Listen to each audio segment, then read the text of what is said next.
En el año 2000 se estrenó la película American Psycho, una obra maestra del cine. Ambientada en los Estados Unidos de los años 80, narra la historia del yuppie Patrick Bateman, un sujeto bastante patético que vive en Wall Street y lleva una vida frívola llena de lujos. Ante sus colegas muestra una extravagante sonrisa, pero en el fondo alberga un demonio. Sus hábitos perfeccionistas y su obsesión por la violencia lo llevan a acometer una espiral de asesinatos, cada uno más cruel que el anterior. ¿Quieren saber quién sirvió de inspiración de este personaje? Nada más y nada menos que nuestro protagonista de hoy, Tom Cruise. La directora del film, Mary Harron, reveló que mientras grababan el largometraje, el actor Christian Bale, protagonista de la película y famoso por interpretar a Batman en la espectacular trilogía de El Caballero de la Noche de Christopher Nolan, la llamó para comentarle algo acerca de su personaje. Harron dijo algo bastante inquietante. Un día Bale me llamó, había estado viendo a Tom Cruise en el programa de David Letterman, y dijo que su mirada era vacía, que había algo en su manera de sonreír y en su simpatía realmente intenso. Pero intenso, bueno, de una manera perturbadora. Estaba muy cautivado por su energía, le parecía la inspiración para un psico-killer. Lo que Bale le contó a la directora fue cómo Cruise se reía a carcajadas mientras relataba, con el presentador muy incómodo, una peculiar anécdota. En un vuelo, Tom le cortó el suministro de oxígeno a su compañero mientras estaban en una altitud elevada y lo dejó inconsciente. Cuando el desafortunado despertó, se encontró al actor riéndose como loco y no entendía el motivo.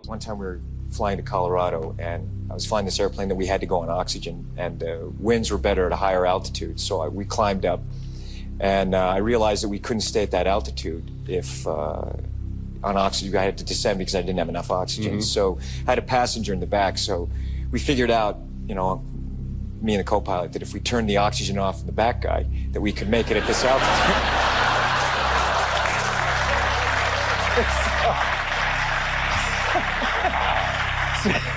So you know, it wasn't dangerous or anything, you know.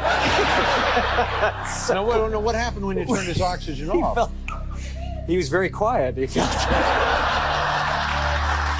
Letterman didn't seem to think this story was as funny as Tom thought it was. He fell asleep. He fell asleep. He slept the whole way.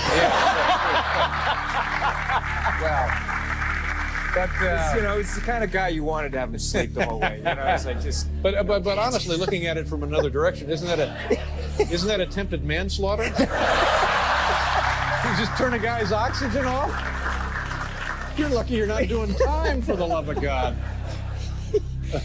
He woke up. He did wake up, yeah. You know, when we were landing on descent, he. As the passenger blacked out after being oxygen deprived for several minutes, Tom finds it hysterical how confused the man was when he regained consciousness, feeling numb and disoriented.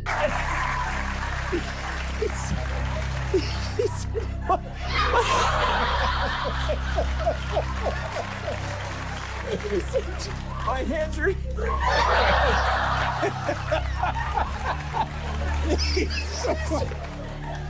He said, my hands. My hands are your all's hands.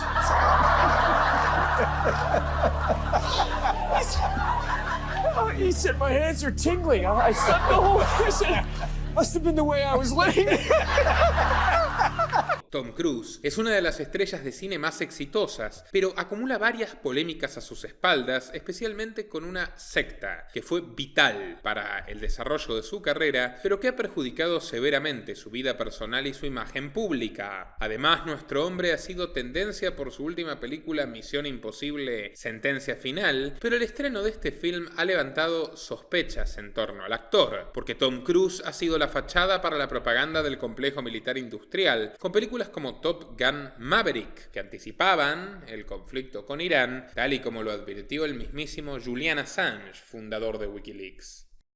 But it is not just an attack against us. It is an attack against Iran.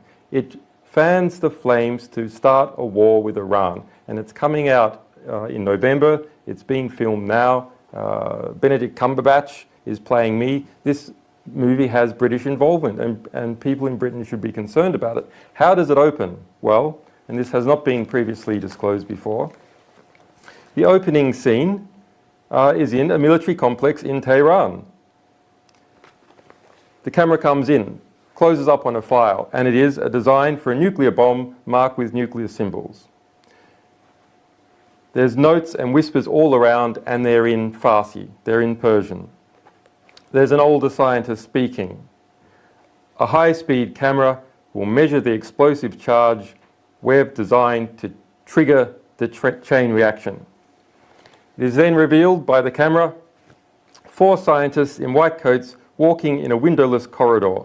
The youngest, Simsana, remember that name, Simsana, writes on the file, "The dimensions of the payload are consistent with a Shabab missile." Okay, that's the opening scene.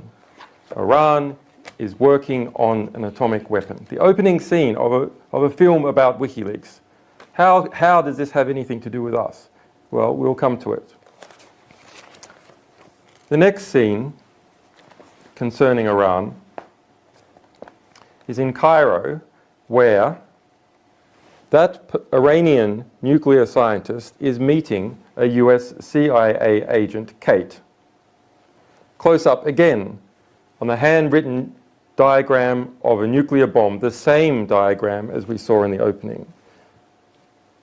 And Saman says, I copied it from memory. I copied it from memory.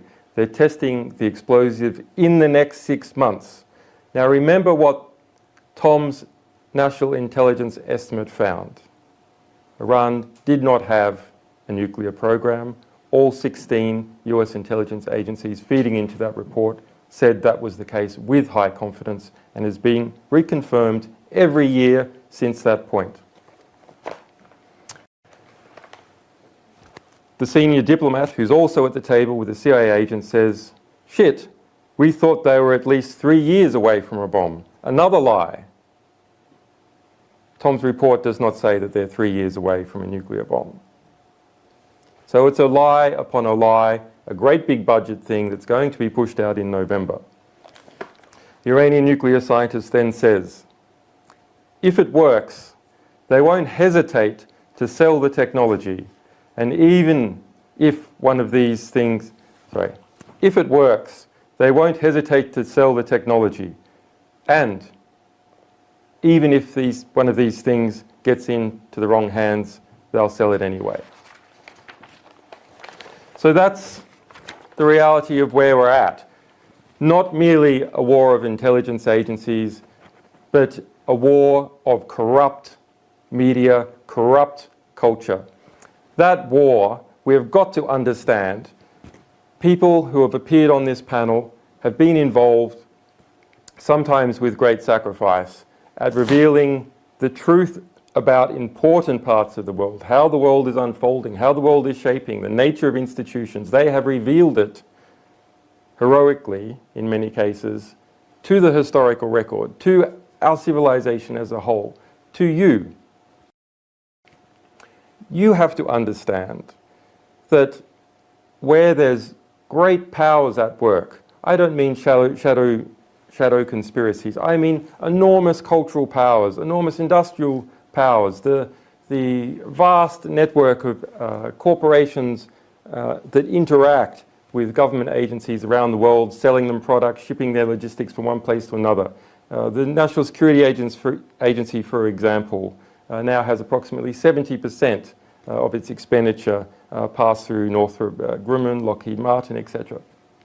This produces a lobby that pushes in particular directions. How is it that such a lie got into a script about WikiLeaks? How is it that in the light of that national intelligence estimate that anyone could think that it was tolerable, acceptable to foist that lie upon the public, that it would make it all the way through the Hollywood system, that distributors would pick it up? Because they perceive that that is where the power lies in the United States. They perceive that it's perfectly okay to slander an entire nation, that it's perfectly okay to beat the drums of war like that, because people in that system want the war. They want it. Quédense hasta el último minuto para conocer la historia completa, sumamente interesante, de Tom Cruise. Y no se olviden de contribuir en patreon.com/Nicolás Moraz para que nuestro trabajo investigativo, que es bastante profesional y por tanto costoso, siga siendo posible. Cada vez dependemos más de la gente que nos apoya en patreon.com/Nicolás Moraz y por eso les estamos agradecidos. ¡Vamos!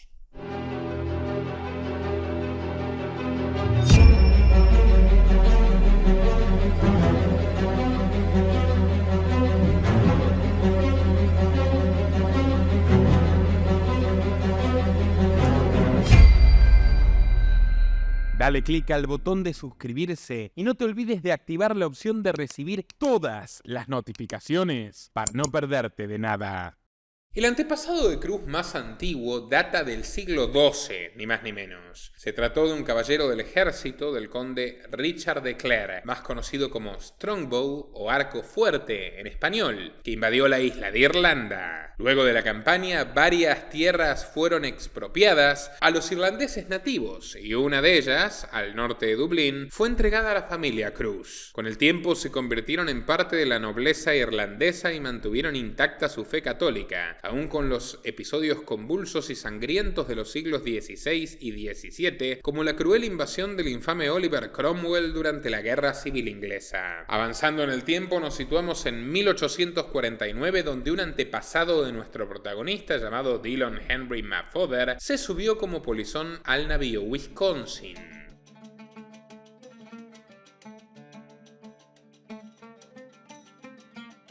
Este ingeniero estaba ansioso por dejar su tierra natal, que estaba padeciendo una tétrica hambruna. Buscaba un nuevo horizonte. El navío arribó a Staten Island, en la ciudad de Nueva York, en junio de aquel año y posteriormente se trasladó a Louisville, Kentucky. Allí Dillon se casó con Mary Cruise, con quien procreó a 6 hijos. Lamentablemente, Henry Mafother murió en 1874, aparentemente por un caso de comida envenenada. Con la partida de su marido, Mary, sospechosa, quedó en una situación incierta con sus niños. Para su fortuna, el destino y un nuevo amor vinieron en su rescate. Poco tiempo después, Mary Cruise se casó con Thomas O'Mara, un vendedor de productos químicos nacido en 1835, y quien moriría 17 años después, otra vez por una misteriosa intoxicación. Tuvieron un hijo, sin embargo, al que nombraron Thomas O'Mara, el bisabuelo de nuestro protagonista. Años después su nombre cambiaría a Thomas Cruise Mafother. Las razones de esta modificación no son nada claras, pero sería una especie de clara metáfora de la futura contradictoria vida de su descendiente, el actor Tom Cruise. Parece que su ancestra Cruise era una mujer de carácter un tanto dominante. El primer Thomas Cruise se convirtió en uno de los abogados más jóvenes y prestigiosos de Louisville. En 1908 se casó con Anna Street Bateman, como el protagonista de American Psycho, y tuvieron 2 hijos. Uno de ellos, Thomas Cruise Mafother II,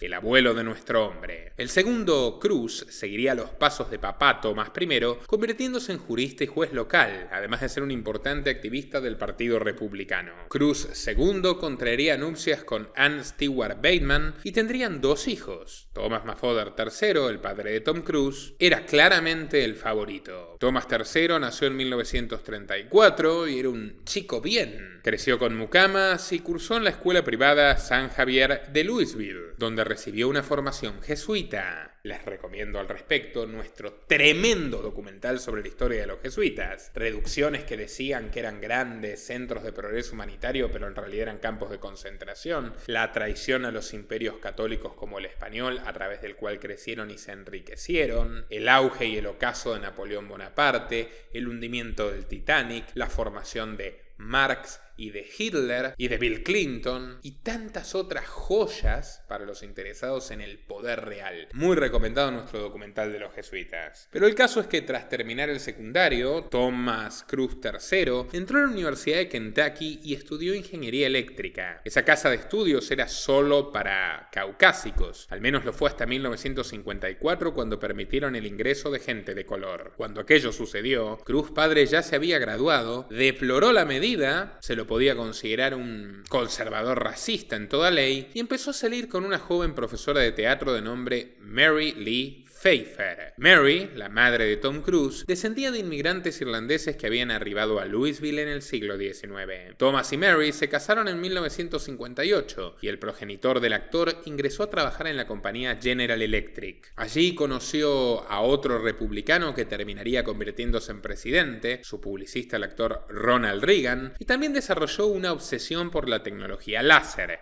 y según sus colegas participaba siempre en proyectos nuevos e innovadores. Simultáneamente a la familia empezaron a llegar los hijos. La primera, Leanne, nació en 1959 en Louisville. La segunda, de nombre Marianne, llegó 2 años después, pero en Siracusa, Nueva York, debido a que se habían mudado por asuntos laborales del progenitor, que estableció allí una compañía paralela a General Electric donde desarrollaba prototipos y los vendía. Consta que al menos ofreció uno, ni más ni menos que a la central de inteligencia, una radio espía. Luego, la más pequeña de sus hijas nació en 1963, pero en el camino ya había nacido el 3 de julio del 62 Thomas Cruise Maffoder IV, o mejor conocido como Tom Cruise. El pequeño Cruise no tuvo una infancia alegre, para nada. La familia se mudaba constantemente debido al empleo de su padre como ejecutivo de la General Electric y para colmo a los 7 años le diagnosticaron dislexia. Tuvo dificultades severas para distinguir letras, palabras e incluso para leer o comprender un simple texto.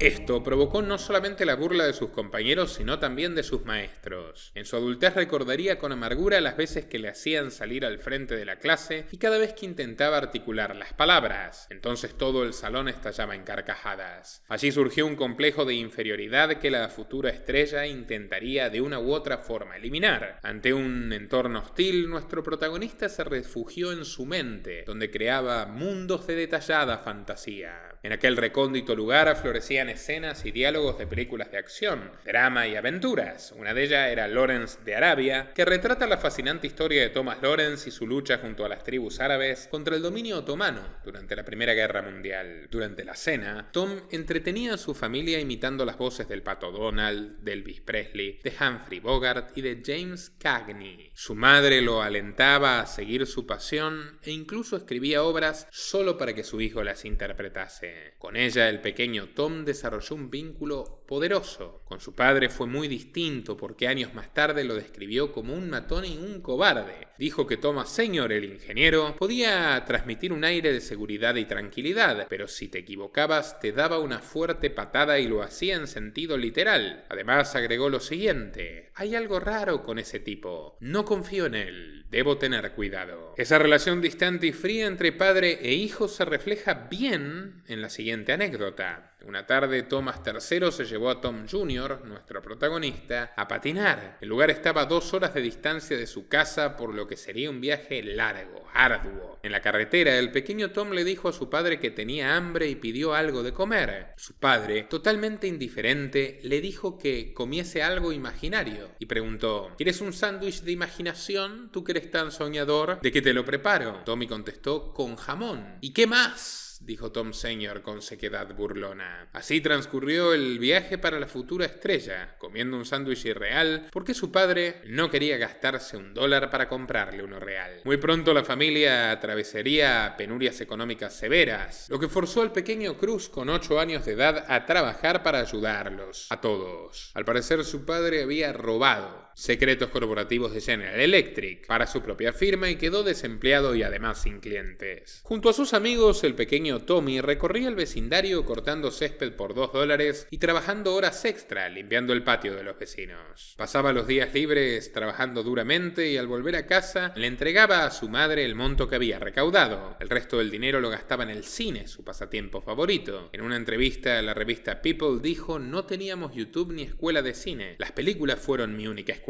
de cine. Cuando Tom tenía 9 años de edad se mudaron de Nueva York a Canadá, donde su padre obtuvo empleo en el ejército nacional. A pesar de la mudanza, las cosas no mejoraron para el pequeño Cruz. En la nueva escuela fue víctima de los bravucones no solo por su dislexia y su carácter de extranjero, sino por su complexión física, al ser demasiado bajo y delgado. Ante esto, su padre, a las malas, le enseñó que debía defenderse por sí mismo y no dejarse intimidar, aun si perdía una pelea, y lo noqueó al menos 4 veces para ilustrar el punto. Sin embargo, su suerte cambiaría un poco, puesto que lo inscribieron en la Robert Hopkins Public School, un centro educativo especializado para niños con dificultades del aprendizaje. Allí nuestro protagonista fue sometido a intensas sesiones de lectura, escritura, deletreo y matemáticas bajo la supervisión de un maestro luterano.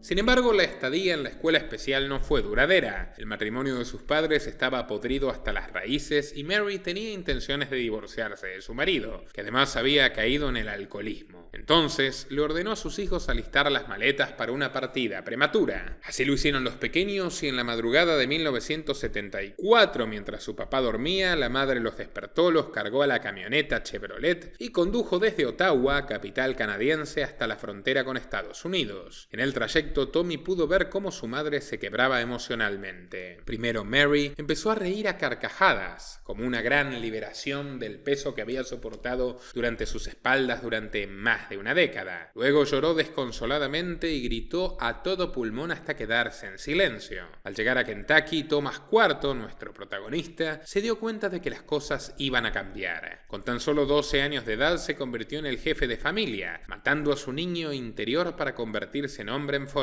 prematura. Todo se complicó cuando la salud de su mamá se agravó a causa del estrés, provocándole una hernia discal. Para poder lidiar con las más elementales tareas domésticas, un amigo de la familia se mudó con ellos para echarles una mano, y todas las niñas tenían que repartirse cosas como lavar los platos, arreglar los electrodomésticos rotos, limpiar la casa, etc. Al principio subsistieron gracias a cupones de alimento gubernamental y Tommy comenzó a trabajar para llevar el pan a la mesa. Al cumplir los 16 años, su madre se volvió a casar con un hombre llamado Jack Smith. Este acontecimiento no solo sirvió para estabilizar la economía familiar, sino que Tom fue alentado por su madre y su padrastro, un hombre bastante más comprensivo, en seguir la pasión que rondaba su cabeza. Le dijeron: tú serás actor, si quieres ser actor serás actor. Pero yo ni siquiera podré memorizar los guiones, decía Tom Cruise. Tú podrás, lo harás. De acuerdo con Shane Dempler, amigo de la infancia, Cruise estaba interesado en convertirse en sacerdote, debido a su fuerte fe católica, y de hecho era demasiado tímido, y la baja autoestima derivada de su dislexia lo empujaban a una vida de mansedumbre antes que a subirse a los tablones. Sin embargo, el sueño tambaleó cuando ambos, Dempler y Tommy, fueron expulsados de la escuela luego de que el personal escolar los encontrase escondidos en el bosque, completamente embriagados por vino de cáliz. No obstante, un sacerdote amigo de la familia vino en su rescate y logró que Tom fuese aceptado en la escuela St. Francis Seminary School de Cincinnati. A pesar de no haber sido un estudiante brillante por su dislexia, sí pudo destacar en otras áreas como el deporte y el teatro escolar. A los 17, un profesor lo animó a participar en la producción musical escolar Guys and Dolls, logrando conseguir el papel principal de Nathan Detroit. Al finalizar la obra, Cruz se sintió muy cómodo en el escenario por primera vez y los aplausos del público, muy calurosos, fueron música para sus oídos. Por primera vez se sentía a la vez importante y aprobado. Al finalizar el secundario, tuvo una charla con su padrastro, quien le aconsejó que no vaya a la universidad y que busque su sueño como actor, que ya había sufrido lo suficiente como para seguir un mandato ajeno.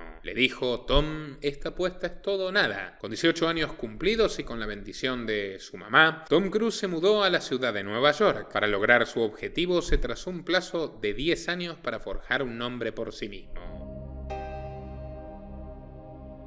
Empezó a trabajar como camarero e intentó probar suerte en Los Ángeles en castings para papeles en televisión. Fracasó en el intento, pero logró firmar un contrato con la Agencia de Artistas Creativos, la CEA por sus siglas en inglés. Aquella entidad estaría en el ojo del huracán cuando en 2017 se reveló de que fue enteramente cómplice de las fechorías del libidinoso Harvey Weinstein. Según un informe del New York Times, Weinstein tenía una red de facilitadores que ayudaron a encubrir sus crímenes, entre ellos 2 docenas de asistentes y agentes de la agencia, e incluso una troupe de periodistas sensacionalistas que recibían una suma mensual para no pronunciarse al respecto. Como nosotros no somos así, bienvenido su apoyo en patreon.com/Nicolás Moraz y también a través de Superchats o de la opción unirse a YouTube. Volviendo a la trama, gracias a la CEA, logró conseguir su primer papel como actor secundario en la película Amor sin fin, de 1981. Otro papel en el que participó fue Tubbs, Más allá del honor. En un inicio, Cruise iba a ser un personaje secundario, pero luego de 4 semanas de actuación impresionó tanto al director Harold Becker que decidió darle un papel protagónico. Entre sus compañeros de actuación estuvo un joven de 21 años de edad llamado John Penn, que más tarde sería conocido por ser amigo del asesino y dictador Hugo Chávez. No obstante, en el set también Tommy se volvió un obsesivo con el trabajo. Estudió todos los departamentos del film, como producción, sonido, guionista, cámaras, etc. First film that I really got on, which was Taps. I went to every single department and I studied every part of the movie. I went to the camera department, I studied lenses, lighting. You know, I was working with a great cinematographer, Oren Roisman. I studied what producers do, what writers do, what wardrobe does, what the stunt department does, props, sound. I studied every aspect of film. Su set de aprendizaje no solamente apuntaba a convertirse en el mejor de su oficio, sino que no quería sentirse incompetente debido a ese pensamiento pesimista sobre sí mismo que siempre lo había perseguido. Otro papel protagónico fue Ricky Business. Este largometraje apelaba a la juventud de los 80s en cuanto a comportamiento, vestimenta y demás cuestiones. Recaudó $60 millones y convirtió a Cruise en un galán icónico de la chaviza ochentera. Para una edad breve, 19 años, los críticos lo consideraban demasiado maduro. En una entrevista se pueden ver algunos aspectos peculiares. El joven actor se muestra calmado, pero su mirada es un tanto llamativa, como si viera más allá de tu ser, conociese tus secretos más oscuros. Asimismo, como todo un maestro del suspense, logra calmar el ambiente tenso con una sonrisa y una voz serena y seductora. Esta sería la imagen que mostraría ante las cámaras, como si llevase una máscara veneciana para ocultar su verdadera identidad. What do directors, how do they direct you? Do they work with you a lot or do they pretty much give you rein? Yeah, they leave me alone. A director, a good director will listen, you know, and trust his artists after casting them. I've been fortunate, I've really had a lot of room with the directors that I've worked with. Mientras iba cosechando éxitos en la pantalla grande, una tragedia tocó a su puerta. Desde la separación de sus padres no había vuelto a ver a Thomas III, su progenitor. La última vez fue en 1975, un año después de la ruptura con Mary, y la experiencia no había sido particularmente amena. Un mes después de la firma de los papeles del divorcio, su papá conoció a otra mujer y se casó con ella apenas días después. A la boda asistieron sus hijos de su anterior matrimonio, entre ellos el joven actor. En 1984, la joven estrella recibió una llamada de su padre. Le dijo que había contraído cáncer y que se encontraba atravesando sus últimos días. Con una débil voz temblorosa le pidió a Tom que lo visitase, pero le puso como condición no hablar del pasado. Tom arribó al hospital, humanitariamente, y al ingresar a la habitación vio a su padre. Aquel hombre no era más que una sombra demacrada del sujeto a quien alguna vez temió. Mientras sostenía su mano y veía en los ojos de Thomas Sr. cómo la vida se iba apagando de a poco, Tom IV pensó adentro suyo: vaya, qué vida tan solitaria. No sentía nada, ni tristeza ni enojo, solo el alivio de haber hecho las paces con el pasado para poder mirar directamente un futuro prometedor. En 1986 llegó la oportunidad de su vida. Se convirtió en el centro de la atención pública al ser fichado por un clásico del cine, Top Gun. La trama gira en torno a Pete Michael, más conocido como Maverick, un apuesto y varonil piloto que con su encanto y su sonrisa cautivan a la audiencia poniendo en alto el nombre de su país. Aquel film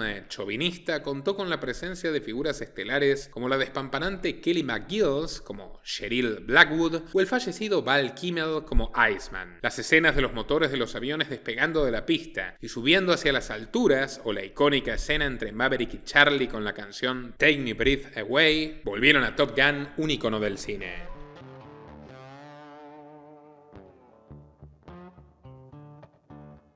Sin embargo, detrás de todo había algo un tanto sucio, porque como habrán intuido, esta cinta era pura propaganda del Pentágono. Pongamos contexto. Los años 80, el nacimiento del neoconservadurismo, plena era de Ronald Reagan matando a sus anchas, riéndose carismáticamente y consiguiendo un fervor de apoyo popular en su batalla final contra la Unión Soviética. El tío Sam empieza a posicionarse como la potencia dominante en el globo mientras la desgastada Unión Soviética al mando de Gorbachev se tambalea. El complejo militar industrial atraviesa sus mejores días, financiando guerras por aquí y por allá, en Oriente Medio, entre Irak e Irán, en toda Latinoamérica, financia con dinero del narcotráfico a los contras nicaragüenses, trafica armas, etc. No obstante, no todos estaban contentos en Washington. De hecho, los números de reclutas en el ejército estaban por los suelos. Literalmente nadie quería ingresar al servicio militar y dar su vida por unos viejos parásitos como Reagan, Bush Sr. y compañía, que por cierto ya se estaban entreteniendo creando Al Qaeda para combatir a los rusos en Afganistán. Sin embargo, estos seres malignos no iban a quedarse de brazos cruzados. Para su suerte y para desgracia del resto, encontraron la forma de convencer a los jóvenes de unirse a la armada. Las películas bélicas. Como recordarán, en nuestro documental de USAID, en los años 40 el gobierno estadounidense, mediante la Coordinadora de Asuntos Americanos, utilizó el cine para difundir propaganda yanqui con el fin de someter a los países de Latinoamérica. El resultado no fue el esperado y los objetivos de la coordinadora de utilizar la historia y el folclore de los países latinos, mezclándolo con la retórica belicista gringa, no dio sus frutos. Pero para los 80s, una película comercial como Top Gun sería uno de los experimentos cúlmines para difundir eslóganes de la muerte.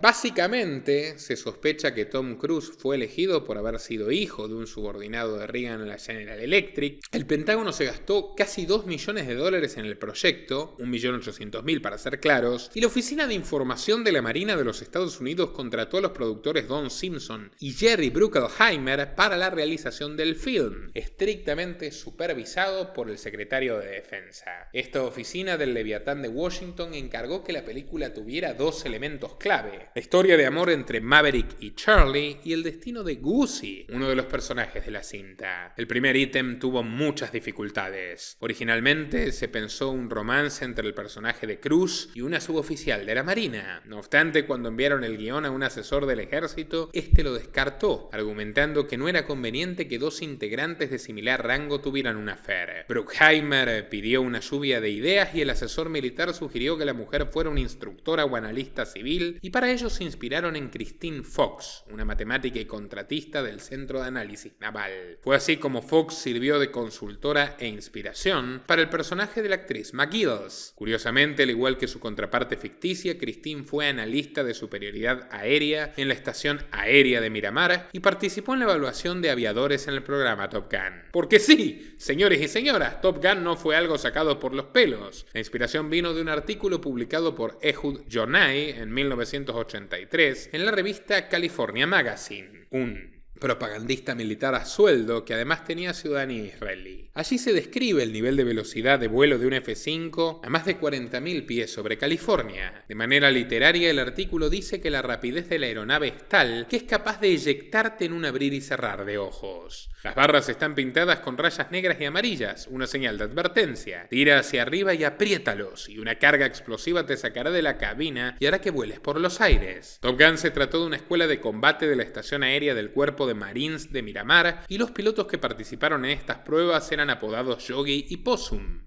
Acerca del segundo punto, la muerte de Gussie en la cinta no fue pensada al 100% por los guionistas. La idea inicial consistía en que el personaje interpretado por Anthony Edwards chocara su F-14 contra un avión similar, pero al Departamento de Defensa le pareció demasiado y sugirieron que el accidente fuera realista pero más edulcorado. Otra muestra del papel del ejército gringo es la selección de un hombre llamado Pete Pettigrew, no confundir con el personaje de Harry Potter. Entre sus tareas, Pettigrew debía revisar que los movimientos de los aviones fueran verídicos y cuidar la imagen de la Marina en todo momento. Cada detalle debía mostrar a los militares como honorables y respetables, con el fin de influir en los jóvenes e incitarlos en el reclutamiento, estilo mensajes subliminales de los Simpson.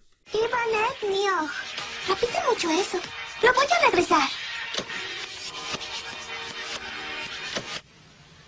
El tío Sam さん Volviendo a nuestro personaje, este estuvo más que contento cuando le dieron el papel de Maverick, ya que uno de sus sueños de la infancia, además de actor o sacerdote, fue ser piloto. Operar como máquina propagandística de la organización asesina más grande del planeta no le pareció para nada desmoralizante, ya sea porque los actores son unos tontos útiles o porque Cruise ya era víctima de un cinismo exacerbado.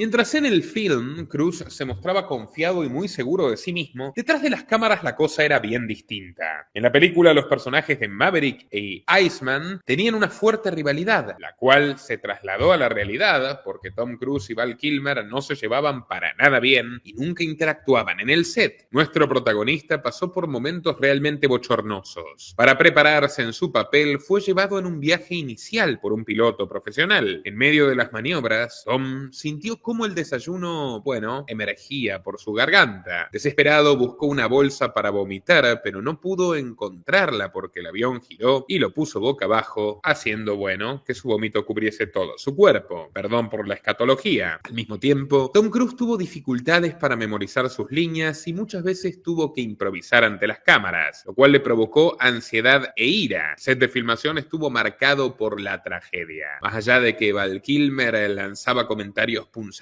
y provocativos, Art Skoll, uno de los pilotos que trabajaba como doble, perdió el control de su nave en medio de una toma. Anunciando angustiosamente Mayday, Mayday por la radio, el avión se estrelló en el mar y los restos del doble nunca fueron encontrados. Al final, todo el calvario valió la pena. No para el muerto, claro, pero la película fue un éxito de taquilla y rápidamente se convirtió en parte de la cultura popular norteamericana. El ejército experimentó un crecimiento del 500% en reclutamiento voluntario. La mayoría de estos jóvenes partirían a invadir Panamá y detuvieron al dictador Manuel Noriega. Increíblemente era un agente de la CIA con carnet incluido, pero se les torció un poco del curso que habían diseñado para él. Dejaron un río de sangre a su paso y hubiera sido imposible sin Top Gun, que fue calificada por Ronald Reagan como su película moderna favorita. Recuerden que Reagan era actor.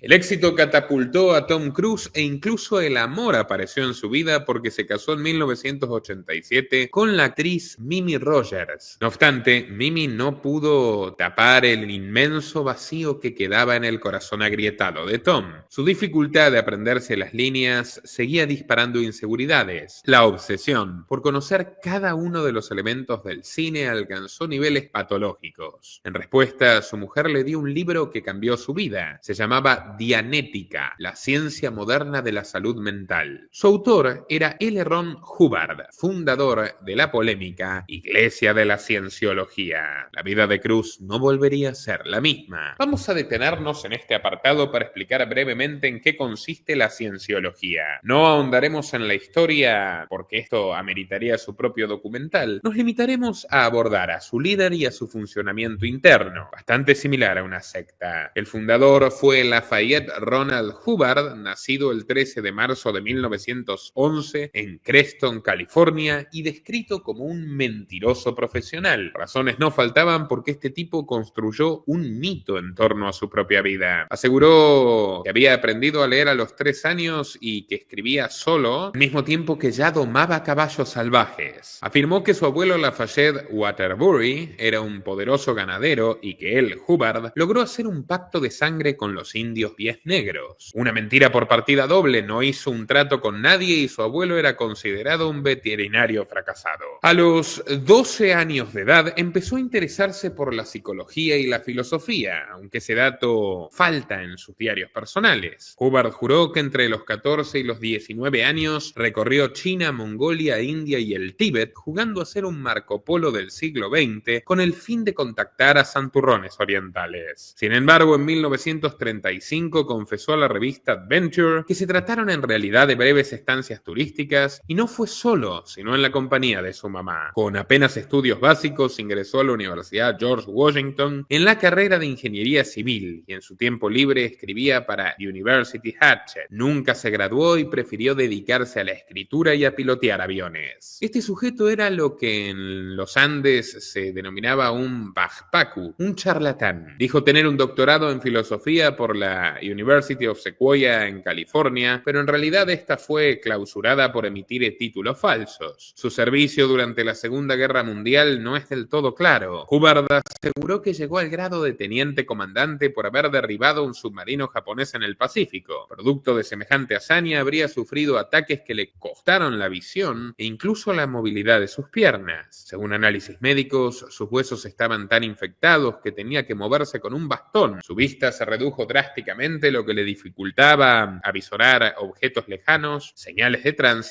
o leer un periódico. Fue condecorado con la Medalla del Corazón Púrpura, la máxima distinción brindada por el Ejército de Estados Unidos. No obstante, un documento del ejército gringo reveló que Hubbard nunca estuvo cualificado para el rango de teniente, jamás hundió un submarino, no recibió el Corazón Púrpura y en realidad el propio Ron expuso sus ojos al sol y se autolesionó el tobillo. Luego de la guerra, comenzó una carrera de escritor de ciencia ficción. Tiene el récord Guinness de 1084 obras públicas en total, entre las más conocidas Battlefield Earth, To the Stars, When Shadows Fall y otras tantas. Si bien tenía una inmensa cantidad de libros, estos no eran de gran calidad y por eso no tenían demanda en el mercado. Probablemente eran peores que las obras de Paulo Coelho, pero ni siquiera lograron insertarse en el público. Pero ante la incógnita de cómo ganar dinero rápido y obtener admiración, surgió una respuesta bastante eficiente: crear su propia religión, engañando incautos. En la década de los 50, Hubbard fundó la Iglesia de la Cienciología, no me digan que no suena pomposo, y simultáneamente lanzó al mercado su propia Biblia llamada Dianética. Este texto fue pionero porque abordó por primera vez la materia de la salud mental. Aseguró que su libro tenía respuestas para curar cualquier enfermedad, lo cual por supuesto era extremadamente pseudocientífico, y de todas maneras en esa época imperaba la pseudociencia en los gremios psiquiátricos también. De todas formas, psiquiatras, neurólogos y psicólogos se lanzaron a la carga, al unísono, todos contra Hubbard. Lo acusaron de bufón y lo desclasificaron, sosteniendo que su obra carecía de cualquier rigor científico o bibliográfico. Hubbard, como buen encantador de serpientes, se defendió y le dijo a sus feligreses que la malvada industria farmacéutica quería acallarlo para evitar perder millones de dólares. La industria farmacéutica era malvada, sin duda, pero Hubbard también.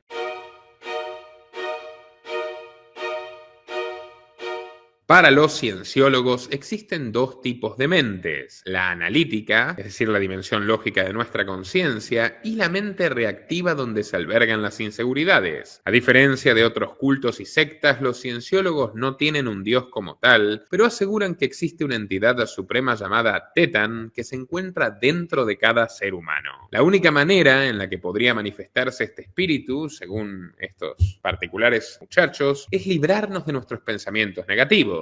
Pero existe una forma de liberar al Tetan, y eso incluye una factura de $240 porque en la cienciología nada es gratuito. El proceso de ingreso consiste en lo siguiente: para ingresar a la cienciología, una persona debe acudir a una de sus oficinas comerciales. Allí dentro hay un auditor, que es una especie de guía para el novicio. Para la evaluación utilizan una máquina llamada E-meter, de tamaño mediano, con un medidor con péndulo y 2 cilindros de metal. El paciente debe agarrar los cilindros mediante los cuales se descargará energía. Si el cuerpo emite una reacción, quiere decir, según los cienciólogos, que hay cambios en la mente y en el espíritu del iniciado. Mientras descargan energía, el auditor le hace una serie de preguntas a las personas utilizando las lecturas de la máquina. El auditor entonces le hace creer al conejillo de Indias humano que está entrando en un proceso de reflexión profunda. Lo cierto es que es un interrogatorio sugestivo con preguntas tontas y obvias, donde la cobaya humana, repito, le da sus datos personales al entrevistador, los cuales serán utilizados por los cienciólogos para fines turbios. Here's even how a Scientology auditor believes it works.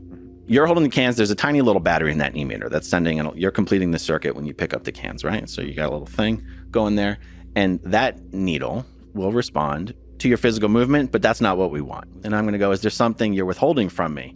And what I'm looking for is, right when I say at the end of me, I'm looking for the needle to dip to the right. And so I'll give you a really good example of this. So you're holding the cans. Say, is there anything you're withholding from me? And I get an instant read. And I go, is there anything you're withholding from me? You're going to go, I don't think so. And I don't see the needle. No, you don't see the needle. Okay. I go, well, what did you think of when I asked you the question? Okay, so you're going to go, I don't know what I was thinking of. And then I'll be like, take a look and I'll help you out here. I'll try to steer you. Okay, so I'm looking to get roughly the same read while you're thinking about whatever. I mean, what was that? What was that right there? And you can start digging to what? You can start... I just want an answer to the question. Okay. And I can go to memory. Yeah, and you can give me any answer you want. There's no way for me to know if you're giving me the right answer, but I want you to give me something. Yeah. If you say you can't give me anything, I'm going to keep using the emitter until you give me something. Yeah. Okay, so let's say you give me something. I'm going to get all the details about that, and until like time, place, form, and event, I want to know everything that happened. I want to know all the details. And by the way, I'm writing all this down, so I'm taking notes of everything you're telling me that it's a bad thing that you did that you haven't told me about. Okay, so I'm keeping notes. When you represent to me that you've told me everything there is to tell, I'm looking for the needle to give like a smooth back and forth motion like this. And Scientology calls that a floating needle.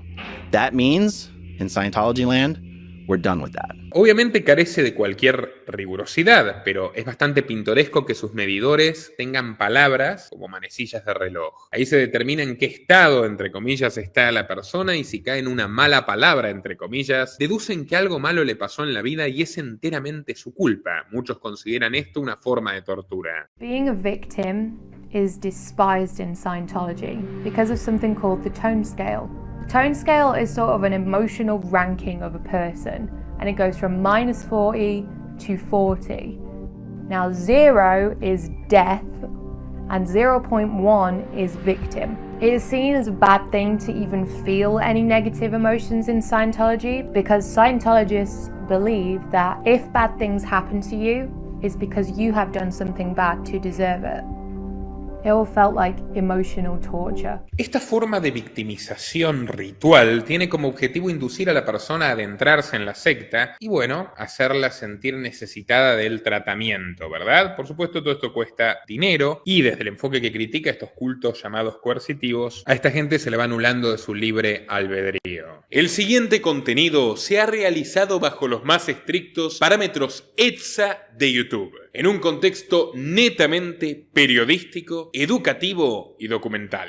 Debemos decir que la cienciología tiene su propio sistema mitológico, como cualquier otro credo. Lo bizarro es que su mito tiene que ver con alienígenas. Regresando a la historia, Tom Cruise quedó fascinado por el libro de Hubbard. Según Cruise, le ayudó a tratar su propia dislexia y mejorar su autoestima, aunque había otras vías mejores para abordar los problemas motrices sin necesidad de acudir a los fantoches. Pero bueno, yo respeto su libertad como adulto responsable. Ahora, encontrarse con la cienciología no fue una mera coincidencia. La secta luchó duramente en los 80s y los 90s para adquirir reconocimiento legal por parte del gobierno y obtener una jugosa exención de impuestos. Pero al ser reconocidos como organización caritativa, los cienciólogos lograron amasar una gran fortuna y para ello emplearon a celebridades para su causa. Destacaron Tom Cruise y John Travolta, que son las caras más visibles de este movimiento en Hollywood. Al ser una estrella en ascenso, los cienciólogos ayudaron a nuestro protagonista de diversas formas, y la primera fue asistiéndolo en el divorcio con su primera mujer hacia 1990. Lo curioso es que Hubbard no permite el divorcio, pero con Tom hicieron la excepción porque el padre de la actriz Mimi Rogers fue muy activo en el grupo, pero lo abandonó por diferencias personales con Hubbard. Esto dejó muy mal parada a su hija, que recibió un fuerte escarmiento. Los cienciólogos también ayudaron a Tommy a encontrar una nueva esposa. En el set de la película Days of Thunder, entró en contacto con una mujer esbelta de ojos azules y cabello ondulado que atravesaba sus años primaverales. Su nombre era Nicole Kidman, se casó con ella en 1990 y adoptaron a 2 niños de nombres Isabella y Connor, que terminarían siendo víctimas de esta trágica historia. Los 90s bendijeron a nuestro protagonista con innumerables éxitos taquilleros, entre ellos la película Cuestión de Honor, interpretando al teniente Daniel Kaffee, cuya misión es demostrar ante un tribunal militar que 2 infantes de la Marina acusados de matar a un compañero solo obedecían órdenes. El clímax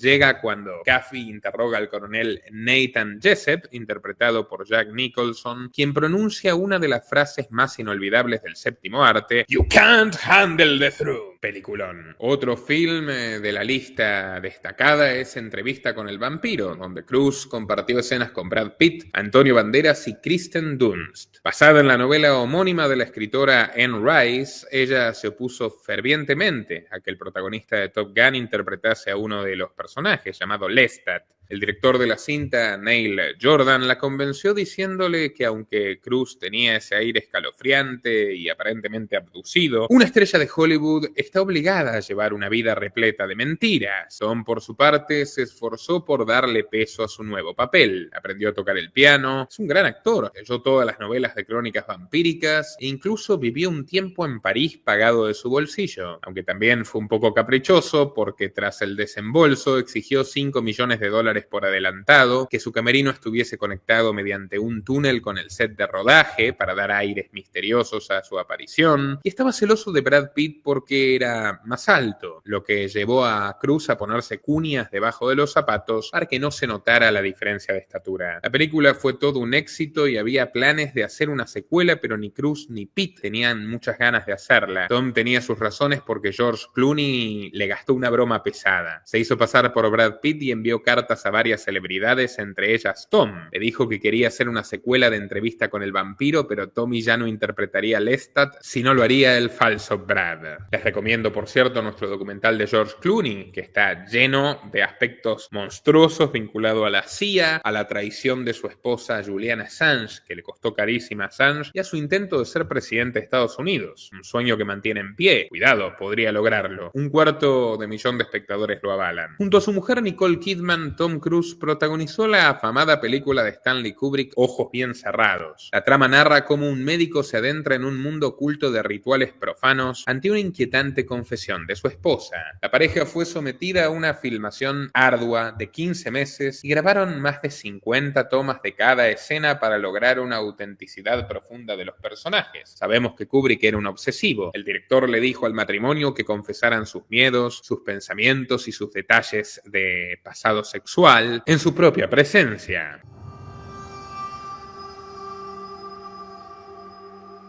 La tensión y los celos se apoderaron de la pareja porque Kubrick grabó por 6 días escenas eróticas con Kidman y un modelo masculino, y el cineasta le dijo a la actriz que no le contara nada a su marido. Para sentirse segura, Kidman y la producción acordaron una cláusula específica donde se mostraría las escenas de desnudo a Nicole antes de incluirlas en el corte final. Aunque el film fue aclamado y resultó todo un éxito, el matrimonio entre Kidman y Cruise estaba desmoronándose y la causa principal era la influencia ciencióloga. Desde que se casó con el actor, la secta comenzó a controlar cada aspecto de la vida de Nicole, especialmente metiéndole gente de la iglesia a su propio círculo como asistentes, etc. Básicamente, Kidman se sintió secuestrada. El líder David Miscavige, quien sucedió a Hubbard tras su fallecimiento, no confiaba en Kidman por pertenecer a una familia católica y por haberse alejado de ellos. En el documental de HBO Going Clear, Scientology and the Prison of Belief, varios ex miembros dijeron que Miscavige ordenó a Cruise traer de vuelta a su esposa a las reuniones de la secta y que comparta con ellos sus fantasías más íntimas para utilizarlas como chantaje y mantenerla atada. Permítanme decirles, son unos monstruos. These are the times now, people. Okay? These are the times we will all remember. Were you there? What did you do? I think you know that I am there for you. And I do care so very, very, very much. So what do you say? We need to clean this place up? Huh? Because we're counting on you. Okay? All right? Dweller H.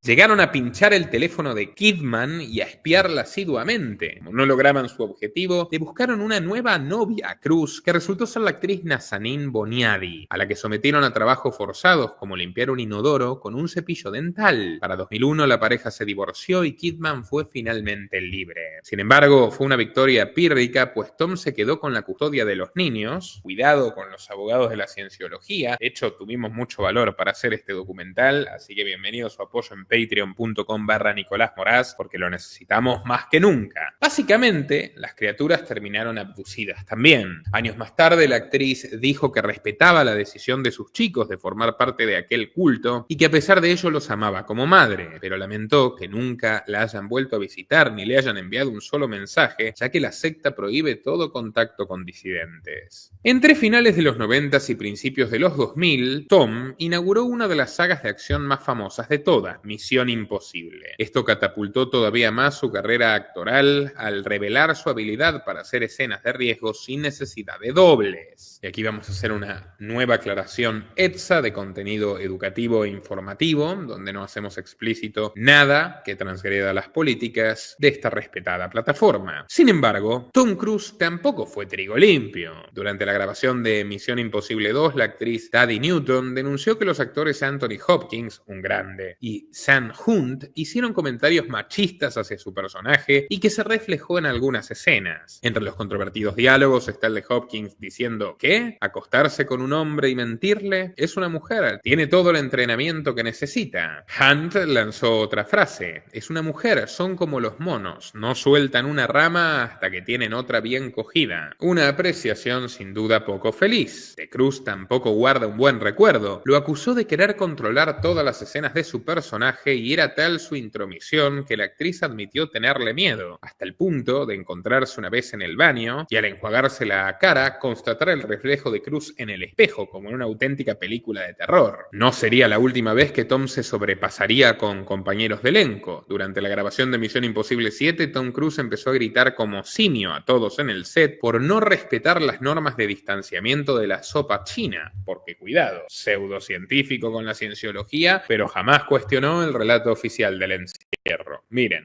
You're back there in Hollywood making movies right now because of us! Because they believe in us and what we're doing! I'm on the phone with every studio at night, insurance companies, producers, and they're looking at us and using us to make their movies. We are creating thousands of jobs, you I don't ever want to see it again! Ever! And if you don't do it, you're fired. And I see you do it again, you're gone. And anyone on this crew does it. That's it! And you too, and you too, and you! Don't you ever do it again! That's it! No apologies. You can tell it to the people that are losing their homes because our industry is shut down. It's not going to put food on their table or pay for their college education. That's what I sleep with every night.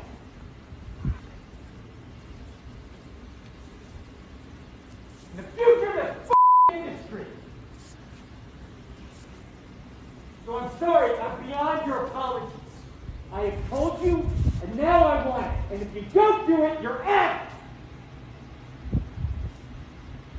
We are not shutting this movie down.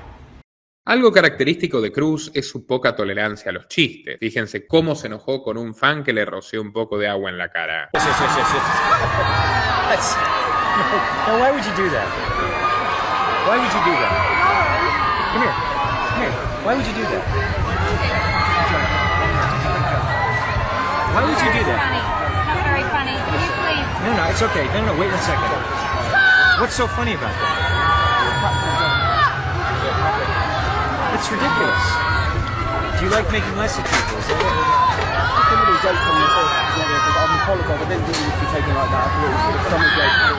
Is that you like doing mean things to people? That's really. Hey, no. Don't run away. Don't run away. No, let me have it. I don't care. That's incredibly rude. I'm here giving you an interview and answering your questions, and you do something really nasty. You're a jerk. You're a jerk. Well, you know what? You're a jerk. Turn your cameras off there. Don't be ashamed of yourself. Otro momento bochornoso sería ya en 2005, cuando criticó a la actriz Brooke Shields de tomar antidepresivos para tratar sus problemas de posparto. En una entrevista en Today Show, lanzó duras críticas contra la Big Pharma y la psiquiatría, asegurando que métodos más naturales podrían ser efectivos, lo cual generó, claro, gran controversia. And I know that psychiatry is a pseudoscience. But Tom, if she said that this particular thing helped her feel better, whether it was the antidepressant or going to a counselor or a psychiatrist. Isn't that enough? Matt, you have to understand this. Here we are today, where I talk out against drugs and psychiatric abuses of electric shocking people, okay, against their will, of drugging children with them not knowing the effects of these drugs. Do you know what Adderall is? Do you know Ritalin? Do you know now that Ritalin is a street drug? Do you understand that? The difference is this was not Matt, against Matt, her I'm will, asking, though. Matt, But this wasn't I'm against asking you a Brooke's question. will. Matt, I'm asking you a question. I understand there's no, abuse of all of these things. No, you see, here's the problem. You don't know the history of psychiatry. I do. Aren't there examples, and might not Brooke Shields be an example of someone who benefited from one of those drugs? All it does is mask the problem, Matt. And if you understand the history of it, it masks the problem. That's what it does. That's all it does. You're not getting to the reason why. There is no such thing as a chemical imbalance. So in a body. postpartum depression to you is Matt, kind of a little psychological gobbledygook? No, I did not say that. I'm just asking, what would you call it? Matt, that is the post. Now you're talking about two different things. But that's what she went on the antidepressant for. But what happens, the antidepressant, all it does is mask the problem. There's ways of vitamins and through exercise and various things. I'm not saying that that isn't real.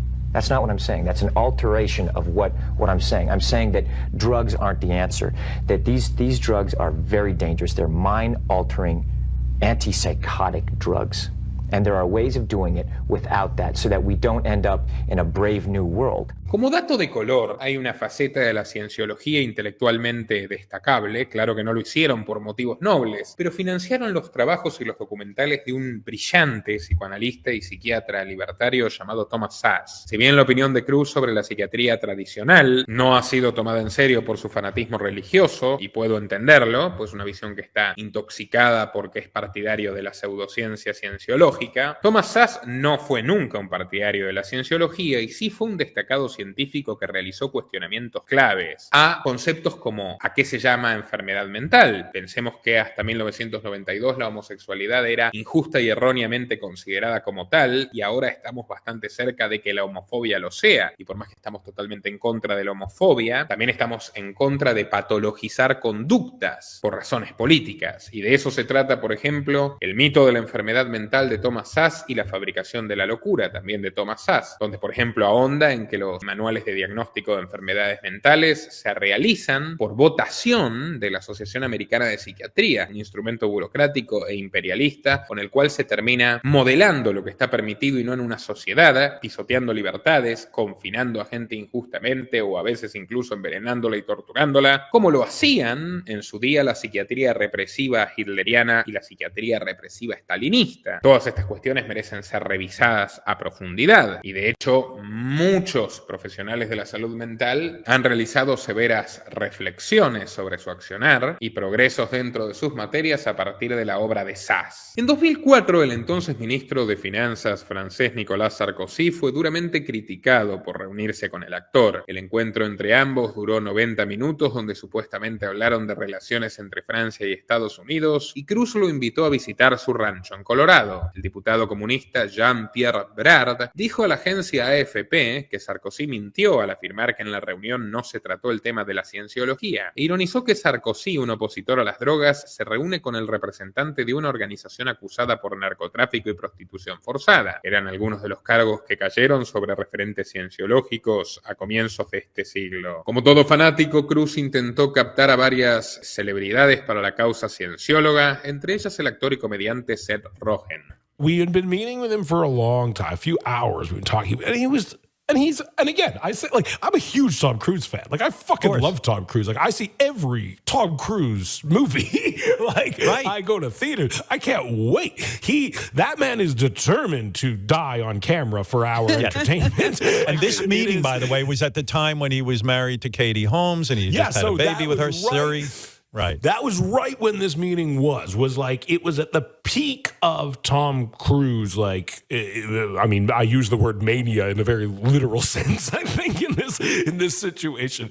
So yeah, we met with him for hours, and not a few hours into the meeting, he goes, this Scientology stuff comes up, how weird he's looked in the press lately, kind of how, just how strange in general he's coming across.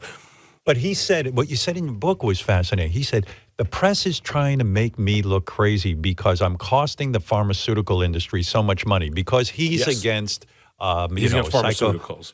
And then, the wording goes, and it's like with Scientology.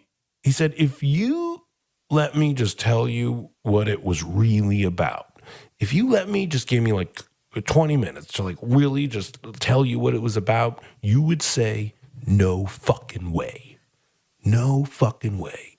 I remember being like, I remember like the wording was, I was like, is that a good thing to be saying? Is that a bad thing to be saying? And I remember thinking like, if you let me tell you about Jewish people, you would say, no fucking way, man. No fucking way.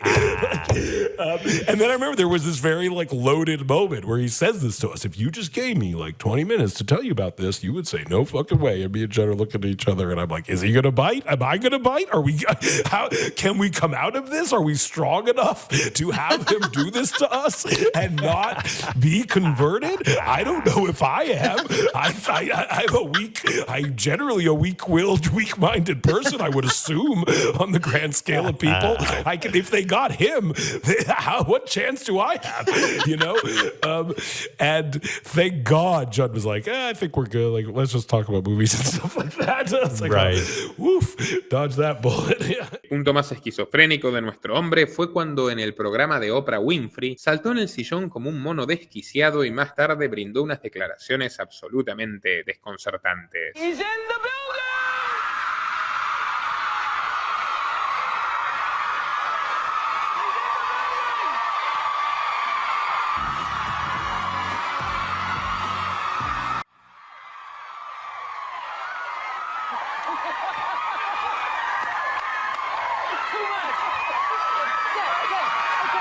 First of all, thanks for coming to my Legends Ball with Katie. Was that the best? Fun? Was that? Yes, yes!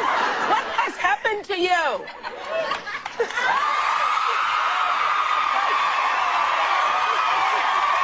how I feel about it.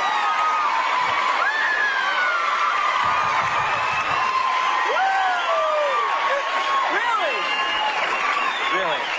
Something happened to you. Something happened to you. I'm in love.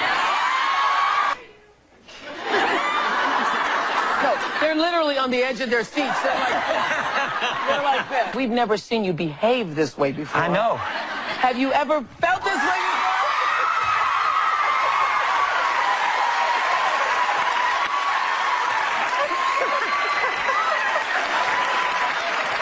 You're gone. You are gone.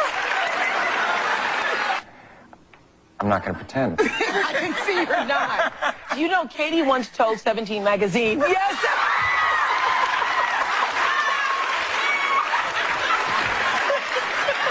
The boy is gone. The boy is gone.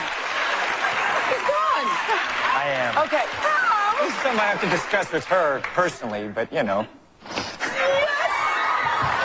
En un video de 9 minutos y con música de Misión Imposible de fondo, el actor vertió dichos que son tan difíciles de descifrar como los jeroglíficos de Egipto. You can just see the look in their eyes. You know the ones that are doing, and you know the spectators who are the ones that are going, well, it's easy for you, or what am I doing? And it's just, that thing is, I've canceled that in my area. It's like, man, you're either in or you're out. That's spectatorism, and it's something that is, we have no time for it now. So it's our responsibility to educate, create the new reality. We have that responsibility to say, hey, this is the way it should be done, because we do it this way and people are actually getting better. And let's get it done. Esto sirvió de combustible para los productores de South Park, Trey Parker y Matt Stone, para crear un episodio que destruyó reputacionalmente a la cienciología por siempre. En el episodio 12 de la temporada 9, titulado Atrapados en el Closet, uno de los personajes, Stan, se convierte sin quererlo en el profeta de los cienciólogos. El punto máximo, el auge paroxístico del episodio ocurre cuando el propio Tom Cruise se mete al cuarto del niño para conocerlo. Emocionado como una fangirl, Tom Tom le pregunta a Stan si es un buen actor y si le gustan sus películas. Cuando el niño le dice que es regular, Cruise se siente ofendido y se esconde en el closet negándose a salir. Esto en referencia a los rumores de los 2000 donde se decía que Tom Cruise era un homosexual reprimido. Los intentos de que salga son en vano. Utilizaron a John Travolta, otro cienciólogo, que igual se quedó en el armario, y al rapero R. Kelly, más tarde acusado de ser un fan de Lolita, que sufrió el mismo destino. Aunque el capítulo retrató todo con el habitual humor ácido y desparpajo de South Park, buena parte de lo que allí se exhibe es cierto. Los creadores de la serie investigaron con un ex cienciólogo y un periodista experto en la materia para llevar adelante los guiones. Lo mejor del capítulo es cuando Stan quiere cambiar el método de ingreso eliminando la opción de pago, a lo que el líder cienciólogo se enoja admitiendo que todo es en realidad una farsa y solo les importa ganar dinero. Cuando Stan sale de su casa a revelar la nueva doctrina, decide contar la verdad a pesar de las amenazas de demanda del líder y del propio Tom Cruise, que junto a Travolta y un asustado Kelly mostraron los colmillos. En los créditos pusieron John o Jane Smith para proteger al equipo que desarrolló todo porque sabía lo que se venía. Tom Cruise estaba promocionando Misión Imposible 3 y cuando salió el episodio amenazó a Paramount, la productora de su película, con cancelar la gira si el episodio no era dado de baja. Comedy Central, propiedad de Paramount, canceló el episodio de South Park y lo reemplazó por otro. Los creadores respondieron emitiendo el capítulo en un teatro londinense y repartiéndolo gratis entre los asistentes. En 2006 volvió a ser emitido. La cienciología fue el hazmerreír de Estados Unidos y Tom Cruise dejó de parlotear de la secta a partir de entonces. La secta utilizó a la Oficina de Asuntos Especiales, una especie de agencia de espionaje interna, para sacar a relucir trapos sucios de Parker y de Stone. Revisaron su basura, inspeccionaron sus movimientos bancarios y la factura de sus compras. Para su desgracia, no encontraron nada. Sin embargo, la victoria tiene un precio. Isaac Hayes, quien dio voz al personaje Chef, era cienciólogo y renunció a South Park, acusando en una carta a Parker y Stone de intolerantes y discriminadores. Por eso, en la siguiente temporada, su personaje moriría de forma espantosa. Sin embargo, el hijo de Hayes reveló que su padre renunció por presión de la secta y poco después de hacerlo tuvo un derrame cerebral. ¿Quién escribió la carta entonces, si estaba incapacitado? La cienciología. Lo misterioso es que Hayes falleció en 2008, lo encontraron cerca de su máquina de correr y dictaminaron una apoplejía terminal, pero no le hicieron autopsia. Entre tantas burlas, Tom encontró el amor por tercera vez. En 2006 se casó con la actriz Katie Holmes, famosa por protagonizar Batman Inicia y la deplorable Jake and Jill. Un año después nació su única hija llamada Suri. Como siempre, la cienciología estaba metida de lleno en la cama de Tom. Era el tercero en el triángulo amoroso. Ellos organizaron la boda y se encargaron de la seguridad porque Cruise llegó a contratar 300 guardias y 2 francotiradores. Al igual que su marido, Katie era de familia católica, pero había tenido una crianza muy diferente. El pequeño Tommy vivió penurias y una separación traumática de sus padres, pero la familia de Holmes era de clase media y en la escuela fue una alumna ejemplar. El círculo vicioso volvió a repetirse y Kate terminó bastante angustiada por la intromisión de la secta en su vida y la de su hija. Había sido obligada a formar parte del culto y su manager y su publicista fueron despedidos y reemplazados por cienciólogos.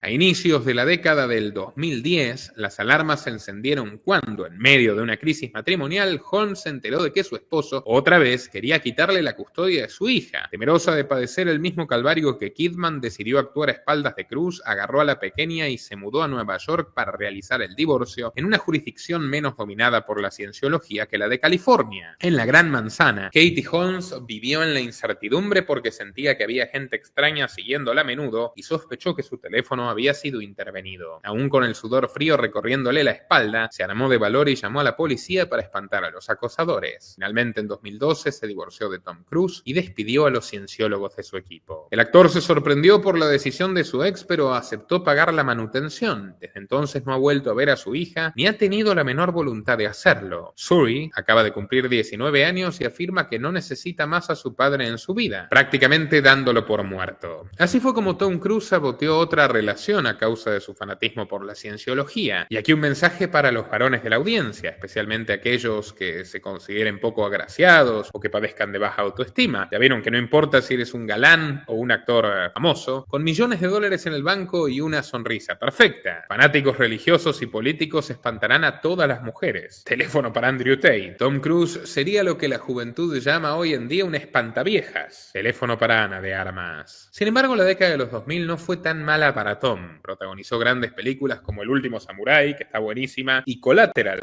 con Jamie Foxx, demostrando su talento al interpretar al excéntrico Les Grossman en la cinta Tropic Thunder. Pero amigos, seamos justos, no todo es gris en la vida de Tom Cruise. En algunos aspectos podría decirse que ha hecho el bien sin proponérselo. Por ejemplo, la vez que ayudó al director Todd Field a esquilmar a Harvey Weinstein, a estafar a un sujeto despreciable. Luego de que la productora Miramax adquiriera su película In the Bedroom y la modificara, el cineasta llamó desconsolado a Cruise y este le aconsejó lo siguiente: debía pasar desapercibido, dejar que Weinstein manosee su trabajo, recomponer las piezas, esperar que la crítica destroce la versión de Harvey previo al estreno y finalmente entrar en escena mostrando la cinta original. En medio de la escalada militar en el gobierno de George Bush, afanado en su invasión a Afganistán y a Irak, se estrenó la película The Warrior King, interpretando al teniente coronel Nathan Sussman, comandante del ejército yanqui que dimite de su puesto luego de descubrir las atroces barbaridades perpetradas contra un civil iraquí. Eso sí, no evitó que fuera acosado por un veterano llamado Edward Van Tassel que pedía su colaboración a causas para heridos en combate. Logró sacar una orden de restricción para que el sujeto se aleje de su propiedad. En la película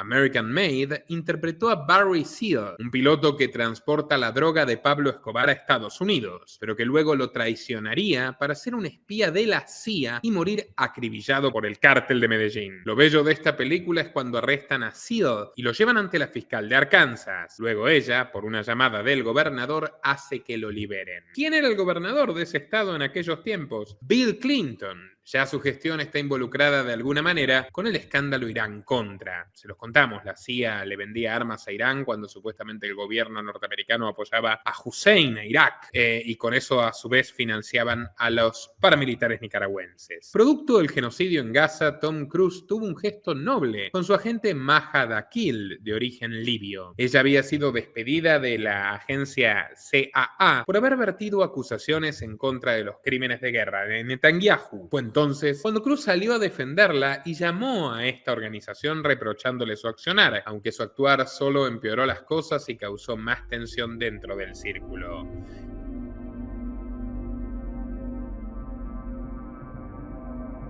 En 2021, nuestro protagonista devolvió los 3 Globos de Oro que había ganado en su carrera a modo de protesta contra la Asociación de Prensa Extranjera de Hollywood. La razón es que la entidad había sido criticada por carecer de equidad étnica. A partir de esa tontería progre habría acusaciones más graves, como corrupción y sobornos de obsequios y viajes de lujo a cambio de nominaciones y premios, y no podrían faltar las clásicas denuncias de abuso carnal. De igual forma, Cruise no se llevaba bien con los integrantes de la academia y la razón tenía otra vez 2 palabras: Harvey Weinstein. Según Oliver Stone, que dirigió Nacido el 4 de julio, interpretada por Tom, Weinstein intervino en los Oscars de 1990 para impedir que la entonces joven estrella ganase la nominación a Mejor Actor. Recientemente, se anunció que nuestro protagonista recibiría un Oscar honorífico por sus contribuciones al cine, una premiación sin duda merecida. No obstante, el actor siguió pasando por momentos vergonzosos. Un grupo de periodistas lo acusó de haber hecho donaciones a la cienciología utilizando los nombres de esos periodistas sin su consentimiento. ¡Hay que ser ocurrente! Se enteraron cuando a sus casas llegó un paquete envuelto en papel dorado con una placa con las 12 reglas de la cienciología y una nota explicando que el aporte fue hecho a nombre de los destinatarios. Durante el estreno de Misión Imposible 4 en la India, el escritor croata Josip Gnesevic denunció que el intérprete y su empresa productora pagaron $8 a las personas para que aplaudiesen cuando la estrella arribara a Bombay. También Tom protagonizó una polémica con Brad Pitt debido a que ambos iban a protagonizar la película Ford v Ferrari, pero todo se vino abajo cuando Cruise se enteró que su personaje Carroll Shelby no conduciría mucho. Una vez pasada la tormenta de la cienciología, Cruise se hizo viral en los últimos 15 años por dos razones: sus acrobacias extremas y su rutina para mantenerse joven. En la película Misión Imposible Protocolo Fantasma hay una memorable escena donde Ethan Hunt, interpretado por nuestro hombre, escala el Burj Khalifa, uno de los edificios más altos de Dubái, con un arnés que casi le corta la circulación sanguínea. Para rodar la escena se consultó con diversos expertos y el director quiso contratar a un especialista, pero Tom dijo: absolutamente no, yo lo haré. Construyeron una pared de vidrio simulando el exterior del edificio real y Cruise subió y bajó varias veces para acostumbrarse. Llegaron a calentar la pared con luces artificiales para simular la temperatura de la península arábiga. Mientras subía esa estructura, los helicópteros volaron durante 30 minutos en tanto que el equipo aprovechaba cada toma. Utilizaron cámaras y equipamiento IMAX, que rápidamente se agotaría, por lo que debían aprovechar cada segundo. El actor Matt Damon, compañero de reparto de Cruise, contó que una vez que cenaron en Londres, lo cuestionó por arrojarse a semejante locura. So I had dinner with Tom Cruise after he did that thing out of the building. He's running down buildings. I saw that one and I happened to have dinner with him. So I said, hey, tell me about this. I'm afraid of heights. He said, I've been dreaming of this shot for 15 years and finally I had a chance to do it. So I go to the safety guy. The safety guy says, that's too dangerous. I'm like, uh-huh. And he goes, so I get another safety guy. Esa misma osadía la repitió en otras entregas de Misión Imposible, cuando se colgó de una avioneta mientras despegaba en Nación Secreta, o en la cinta Repercusión, donde hizo un salto halo, es decir, saltó desde una gran altitud y abrió el paracaídas a una altura baja. Fue tan riesgosa que prohibieron a su compañero Henry Cavill hacer lo mismo. Cruise contuvo la respiración bajo el agua por 6 minutos y hasta saltó en motocicleta en Reconning Parte 1, y eso fue peligroso porque la producción no planificó dónde podría aterrizar la moto. En la clausura de los Juegos Olímpicos de París del año pasado volvió a ser tendencia. Con el estadio francés lleno y las luces iluminando el escenario, el actor saltó del techo con apenas un arnés y sosteniendo la bandera olímpica ante la mirada atónita de todos los presentes. It appears Tom's going to do his own stunts.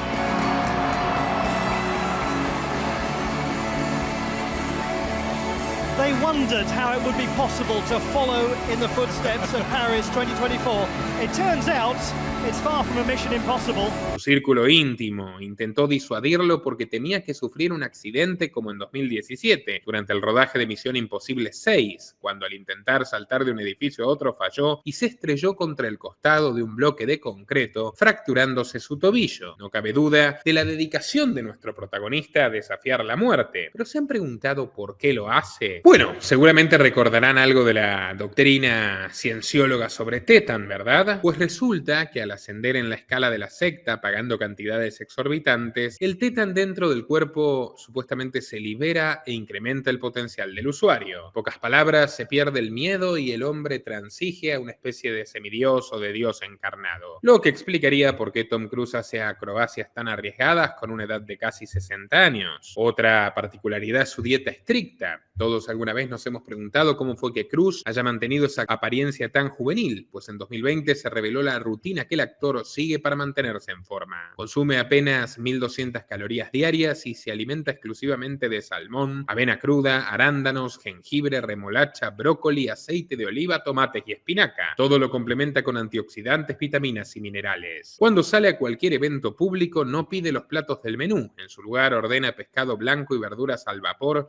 sin salsas ni mantequillas. Según Simon Pegg, ex compañero de trabajo, Tom era muy disciplinado con su alimentación y hasta llegó a preparar sus platillos para todo el equipo de filmación. Bueno, para evitar las arrugas, por ejemplo, sumerge la cabeza en agua helada por 60 segundos, luego se seca la cara y aplica un suero y crema para el rostro y los ojos, utilizando concretamente un ungüento llamado de geisha facial. Y si bien han observado cierta trayectoria coherente en relación a los republicanos, Tom Cruise no tiene grandes afiliaciones políticas y no ha hecho pronunciaciones importantes sobre temas de este tipo, aunque se supone que, según el portal político, participó junto al expresidente Barack Obama y ejecutivos de la compañía Google de un campamento anual en Sicilia organizado por la empresa de Silicon Valley.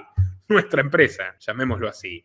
Esto sucedió después de que en enero de aquel año el foro de Schwab invite a figuras corporativas como Tim Cook de Apple, o al inversor David Rubenstein, o al director de JP Morgan Chase, Jamie Dimon. Pero una vez más, Washington sonrió con Tom Cruise por la propaganda militar. En 2022, gobierno de Biden y plena guerra de Ucrania, se estrenó Top Gun Maverick. La aparición de la cinta en el mercado audiovisual no fue coincidente. Fue el año en el que las tropas rusas del zar invadieron Ucrania y las fuerzas de la OTAN, con el complejo militar e industrial americano a la cabeza, hicieron todo lo posible para profundizar y extender el conflicto. Top Gun Maverick fue acusada de ser un largometraje nostálgico del belicismo gringo de la Guerra Fría y simulando a su precuela buscando un mayor reclutamiento militar, mostrando una visión idílica de combates aéreos, los cuales son muy poco comunes hoy en día debido al empleo de los drones y su manejo remoto. La ficción retrata a Maverick como un piloto invencible en las alturas que logró derribar un grupo de aviones Sukhoi Su-57 rusos, cual es pura cháchara porque en 40 años no ha habido un solo combate aéreo real. Para más coincidencia, la secuela de Top Gun fue taquillera en Australia, Reino Unido, Japón y Corea del Sur, todos países vasallos de Estados Unidos y miembros de la OTAN, y solo allí superó, por ejemplo, a las cintas de Marvel. No podemos irnos sin retomar lo que dejamos atrás de la cienciología, porque lo que se viene es muy fuerte. Los tentáculos de la secta no se limitan a Estados Unidos, sino al resto del mundo. Desde los años 80, la cienciología recorre Argentina como un fantasma. En 2008 lograron su registro como organización y poco tiempo después adquirieron el Società Unione Operai Italiani, un emblemático edificio del siglo XIX ubicado en la calle Sarmiento de Buenos Aires. La secta tenía pensado restaurar el inmueble para convertirlo en su sede. No obstante, la grave situación económica y la pesada burocracia hicieron que el permiso de construcción por parte de las autoridades demorara con el paso de los años. Recientemente la autorización fue concebida, pero al entrar se llevaron una sorpresa. Nunca imaginaron que arreglar el lugar iba a ser tan complicado porque el interior estaba muy deteriorado. Incluso un árbol había crecido y sus ramas se abrieron paso por la desgastada infraestructura. Aunque todavía mantienen en pie su plan de refacción porque las sedes cienciólogas tienen una arquitectura particular, así que por el momento dejaron el predio abierto al público. Los amigos de Cruz arribaron a Colombia en 2015 y se asentaron en un edificio de 8 pisos y 4.500 metros cuadrados ubicado en Bogotá y denominado Centro Cultural Dianética. Sus líderes consideran al país cafetero como centro de la expansión para el resto de Sudamérica. Inteligentemente, en Colombia sí utilizaron el denominativo iglesia para no pagar impuestos, y hay quienes consideran a la secta como un peligro para la democracia. Stefan Schlang, quien dirige el Centro de Documentación de Sectas y Psicocultos en Renania, el país teutón, sostuvo que los cienciólogos no fueron capaces de demostrar ante el Estado alemán que eran una organización religiosa, por lo que su funcionamiento les fue denegado. Otro lugar donde dieron dolores de cabeza fue en Israel. En las tierras usurpadas a los palestinos, la secta disfrazó sus operaciones bajo las fachadas de una empresa llamada Clearing Center, dirigida por un tal Don Shaul. Supuestamente el emprendimiento ofrecía sesiones para liberar traumas y desarrollar habilidades de confianza y comunicación. Así que se estaban aprovechando de palestinos desesperados para usarlos de conejillos de indias. Para finalizar, les hacemos la siguiente pregunta. ¿Por qué creen que Katie Holmes se llevó a su hija de las garras de Tom Cruise y de la secta? Porque los herederos de Hubbard mantienen a los niños como rehenes. En 2016, Phil y Willie Jones, dos residentes de Las Vegas que fueron miembros de la secta por más de 40 años, empezaron a dudar de esas creencias e hicieron planes para salir del lugar, pero los descubrieron. Pese a expulsarlos, sus hijos fueron secuestrados. Los afligidos padres denunciaron que les aplicaron la desconexión, es decir, que al haber renegado de la cienciología, sus cabecillas aislaron del mundo exterior a sus retoños, impidiendo todo contacto a fin de lavarles el cerebro y volverlos en contra de sus progenitores. Y si creen que esto es lo más feo, atentos a lo siguiente. Los cienciólogos tienen su propio campo de prisioneros donde administran castigos a los disidentes. Uno de ellos se llama Base de Oro, un lugar cerrado y vigilado por guardias armados. Los traviesos son obligados a dormir en el suelo y tienen prohibido dejar el sitio, como revela este superviviente. It had bars on the windows, and the one entrance was guarded by security 24 hours a day. The hole basically was some kind of a slang term that had been coined long before I got there, and it was where you ate there, you slept there on the floor. And you we never left, with the exception of a brief period to go take a shower. When you say slept there on the floor, did you have cots or bunks or some kind of beds? No, you slept you were given a sleeping bag, you slept on the floor in a sleeping bag. And what were the conditions like on the floor to sleep? Well, there were ants. The place was infested by ants, so ants would crawl on you. And there was a 2-week period during that time when all the electricity had been shut off, as ordered by Mr. Miscavige. And this was, of course, in summer in the desert, and so the temperature in there was about 106. Why didn't you just take off and get away from the hole? Not possible. Absolutely not physically possible. We couldn't make it past security. The windows were barred. Right from the beginning when I went in, I obviously was trying to figure out, plotting how to get out. Were you used to, in your life, getting beaten up? Was that something you were used to? No, never.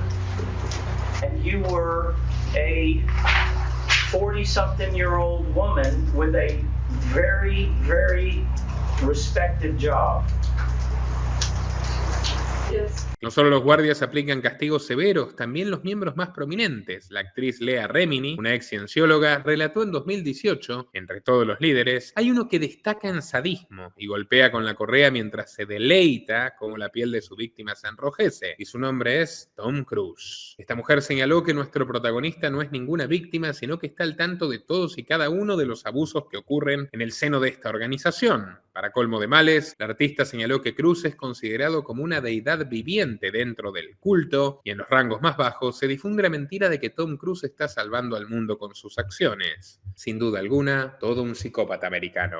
Amigos, los invito a compartir este video en todas sus redes y grupos, que vale la pena, a darle like para que YouTube lo recomiende a más gente mientras ustedes lo están viendo, o en este caso terminándolo de ver, y apoyarnos en patreon.com/Nicolás Moraz, porque desde tan solo $3 mensuales pueden obtener recompensas exclusivas para mecenas y contribuir al sostenimiento del periodismo libre. Hasta la próxima. Nuestro trabajo depende de tu apoyo.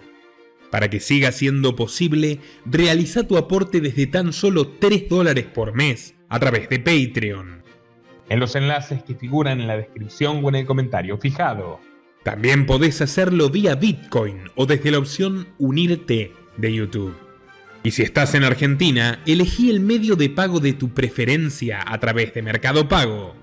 Quienes nos apoyen en Patreon a partir de $5 mensuales tendrán acceso a análisis, entrevistas, conferencias y documentales exclusivos. También tenemos opciones para sponsors. Así que publicita con nosotros a través de patreon.com/Nicolás Moraz.